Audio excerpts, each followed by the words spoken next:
देवभूमि उत्तराखंड, जहां आस्था हर साल पहाड़ों की ऊंचाइयों को छूने आती है और जहां हर सीजन में लाखों श्रद्धालु सिर्फ एक झलक पाने के लिए लंबी लंबी कतारों में खड़े नजर आते हैं। इस बार केदारनाथ धाम से जो तस्वीरें सामने आई, उन्होंने एक बार फिर बड़े सवालों को खड़ा कर दिया है। क्या आस्था की भीड़ व्यवस्था पर भारी पड़ रही है? 22 अप्रैल को जैसे ही बाबा केदारनाथ धाम के कपाट खुले, पूरा माहौल हर हर महादेव के जयकारों से गूंज उठा। लेकिन इस आध्यात्मिक शुरुआत के बीच जो भीड़ उमड़ी, उसने सिस्टम की सांसें लगभग रोक दी।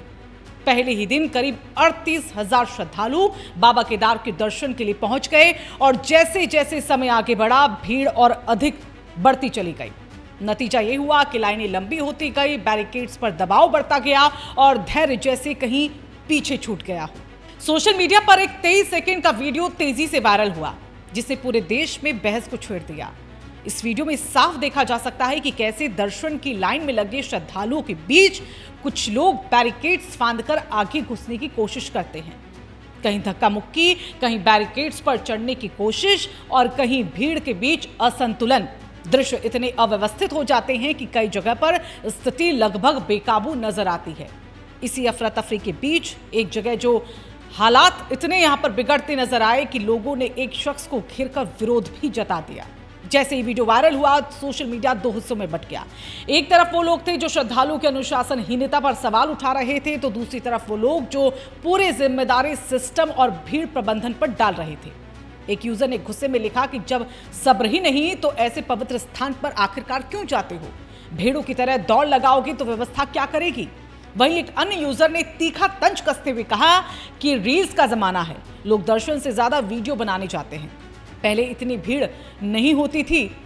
अब कमेंट सेक्शन में बहस और भी गहरी होती चली गई है। एक महिला यूजर ने लिखा कि इतनी भीड़ में शांति और भक्ति आखिरकार कैसे मिल पाएगी? ऐसे हालात में जाना ही ठीक नहीं। वहीं एक अन्य विचार सामने आया कि अगर कर्म अच्छे हैं तो भगवान हर जगह है। भीड़ में जाकर धक्का मुक्की करना भक्ति नहीं। किसी ने धार्मिक दृष्टिकोण से लिखा है कि अगर मन साफ नहीं है तो केदारनाथ जाकर भी कुछ हासिल नहीं होगा। एक यूजर ने तो समाज पर ही सवाल खड़े कर दिए, कहा कि हमने कभी अनुशासन सीखा ही नहीं। सड़क हो या मंदिर, हर जगह यही हाल जो है वो देखने को मिलते हैं। हालांकि इस पूरे विवाद में एक बड़ा हिस्सा उन लोगों का भी था जो व्यवस्थाओं को जिम्मेदार ठहरा रहे थे। कई लोगों ने कहा कि इतनी भारी भीड़ के लिए पहले से बेहतर प्लानिंग होनी चाहिए थी। एक यूजर ने लिखा कि सरकार को पता है हर साल भीड़ बढ़ेगी, फिर भी तैयारी अधूरी रहती है और आम जनता जो है वो परेशान होती है। कुछ श्रद्धालुओं ने यह भी कहा कि घंटों लाइन में खड़े रहने के बाद मुश्किल से 5 सेकंड के दर्शन मिलते हैं और उस दौरान धक्का मुक्की का माहौल आध्यात्मिक अनुभव को खत्म कर देता है।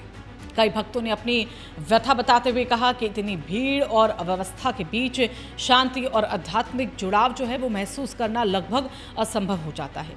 कुछ लोगों ने ये भी कहा कि अगर श्रद्धा है तो उसे घर के पास के शिव मंदिर में भी महसूस किया जा सकता है, क्योंकि भगवान भाव में है, भीड़ में नहीं है।